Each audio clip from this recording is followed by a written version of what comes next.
Aka, bu gal sizga 125 mingga yana ham idealniy variant topib qo'ydim. Mana bunaqa zeleniy zonalari и keyin plusi bor-ku. Oldingi safar 124.900 bu galgisi 125 plus mana shu seli podvullari bilan. И keyin bu yerda ham xuddi shunaqa tashqarida bitta hojatxonasi bor va kirishdan boshlaymiz. Akalar, bu joyimiz Toshkent postidan 3 kilometr kirganda, oldingisi 2 kilometr bo'lsa, 1 kilometr raznisada bu. Xo'p, eshikdan kirganimizda bizani mana shunaqa katta, keng hovlimizni kutib oladi. Mana bunaqa baland eshiklari bilan. Bu eshikni bilsangiz boru, qancha baland qilsangiz, uyingizda shuncha baland ko'rsatadi. O'zi uyimiz 3 metrdan baland, eshiklarimiz balandligi hisobiga juda ham dobri и katta ko'rinyapti. Xo'p, kirishimizda o'ng qo'lda bitta bizani oshxonamizni kutib oladi. O'zini arestollari bilan. Shundoq kuxnya zakaz qilib, stol zakaz qilib olsangiz, idealniy proyekt bo'ladi bu oshxonamizga. Va bu yerdan chiqib, bizani birinchi zalimiz kutib oladi. Zalimiz ham katta va keng, patilularigacha ati-chenti qilib qo'yilgan, qandillari ilingan, ideal variant bo'lyapti. Va bu yerdan chiqib, bizani birinchi etajdagi birinchi spalnyamiz kutib oladi. Buni ham xuddi shunaqa qandillar qo'yilgan va orqaga qaragan oynalari bilan. Va bu yerdan chiqqanimizda bizani birinchi etajda umumiy sanuzelimiz bor.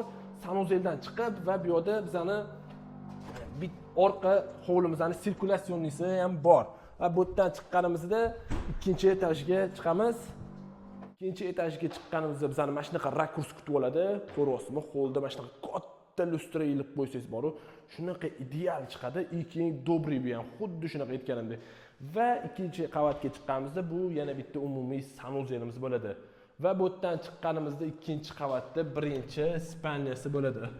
Xohlasangiz buni bolalar xonasi sifatida foydalansangiz ham bo'ladi. Va bu yerdan chiqqanimizda bizani ikkinchi spalnyamiz kutib oladi. Buni ota-onalar uchun qilsangiz ham juda ham idealniy bo'ladi. Mana bu yerda ikkita o'zini biralari bilan har bitta xonamizda ko'rayotgan bo'lsangiz, qandillari, biralari, hamma narsasi joylashtirib qo'yilgan, juda ham idealniy proyekt.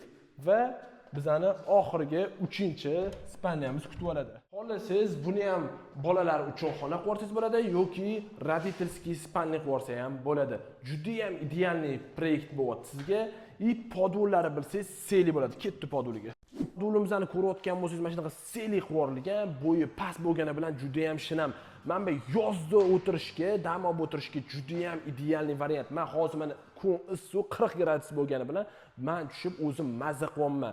Va mana bu yerda o'zini hovlimizning yuragini yig'ib qo'yishibdi. Akalar, zo'r idealniy taklif bo'lyapti. $125 ming telefon qilinglar, bosib yuboradigan joyi.